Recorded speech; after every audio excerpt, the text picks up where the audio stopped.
পাইলি 23.3 দেখ এই যে 3-এর 7 নাম্বারটার মতো করে। হ্যাঁ, একদম একই অঙ্ক। এখানে টেস্ট পেপারে দেওয়া আছে tan θ প্লাস sec θ হচ্ছে হাফ হলে sec θ ভ্যালুটা শুধু কত হলো। আচ্ছা sec আর tan দিয়ে কি সূত্র জানিস?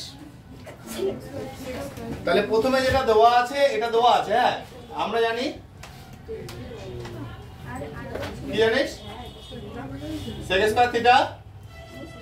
স্কয়ার θ মাইনাস tan স্কয়ার θ কত হবে? ইকুয়াল হয়ে যায় 1।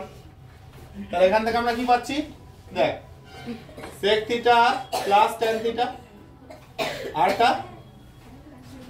কি পাচ্ছি? sec θ মাইনাস tan θ ইকুয়াল হচ্ছে 1 হলো। এবার এখান থেকে পরের লাইনে যে sec θ প্লাস tan θ এর মান দেওয়া আছে, দেখ হাফ, তাহলে হাফ ইনটু কত হচ্ছে? sec θ মাইনাস tan θ ইকুয়াল হচ্ছে 1। তাহলে এখান থেকে দেখ আমরা সহজেই পেয়ে যাচ্ছি যে sec θ মাইনাস tan θ এর যে ভ্যালু সেটা কত? দেখ 2 × 1 2 চলে গেল। ঠিক আছে, তাহলে এটা tan θ প্লাস sec θ দেওয়া আছে হাফ, আবার sec θ মাইনাস tan θ কত? 2। তাহলে সুতরাং আমরা যদি সমীকরণ দুটো পাশাপাশি লিখে দেই তাহলে একটা কত? প্রথমটা হচ্ছে tan θ প্লাস sec θ, এটা দেওয়া আছে হাফ।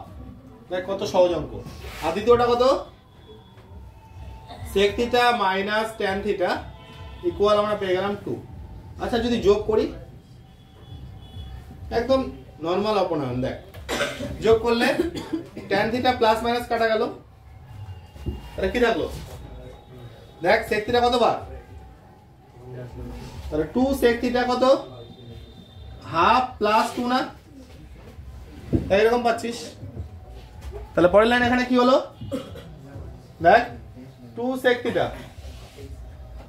এদিকে কত হচ্ছে?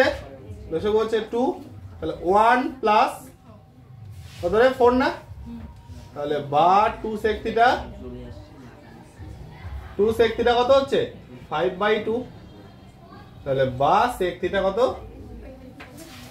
5/4। দেখা এখানে যদি tan θ বের করতে বলতো কোনো অসুবিধা ছিল? যে কোনো একটাতে বসা, এটাতে বা এটাতে, তাহলে tan θ আমরা পেয়ে যেতাম। হলো, খুব সহজ। দেখ বইয়ের অঙ্ক জাস্ট একটু ঘুরিয়ে দেওয়া হলো, শুধু এখানে √3/2 এরকম টাইপের একটা ছিল, আলাদা করেছে। হ্যাঁ ভাই রে, তাহলে এইভাবে করতে হচ্ছে, খুব সহজ অঙ্ক।